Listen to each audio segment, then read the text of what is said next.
Executive director Prince Altaf Hussain की report के मुताबिक साहिवाल पुलिस थाना गला मंडी का जुराइम पेशा नासिर के खिलाफ भरपूर क्रैकडाउन जारी। 3 रुकनी मोटरसाइकिल चोर गैंग गिरफ्तार, 12 कस मोटरसाइकिल बरामद। SHO थाना गला मंडी AD शाहीन की जेर निगरानी क्राइम फाइटर फर्शनास ASI राना असद रजा ने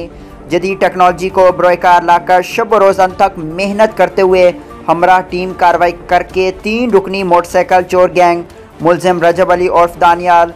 जीशान उर्फ शानी, अजीम उर्फ हुनैन को गिरफ्तार करके मुलजमान के कब्जे से 12 कस मोटरसाइकिल्स बरामद कर लिए और मजीद तफ्तीश शुरू कर दी। मुअज़्ज़िज़ीन इलाका सिविल सोसाइटी साफ़ी बरादरी ने थाना गला मंडी पुलिस की इस कार्रवाई पर इज़हार तशक्कुर करते हुए SHO AD Shaheen ASI Rana Asad रजा और पुलिस टीम को बेहतरीन कार्रवाई पर मुबारकबाद दी और DPO फैसल शहजाद ने भी बेहतरीन कार्रवाई पर पुलिस टीम को शाबाश दी।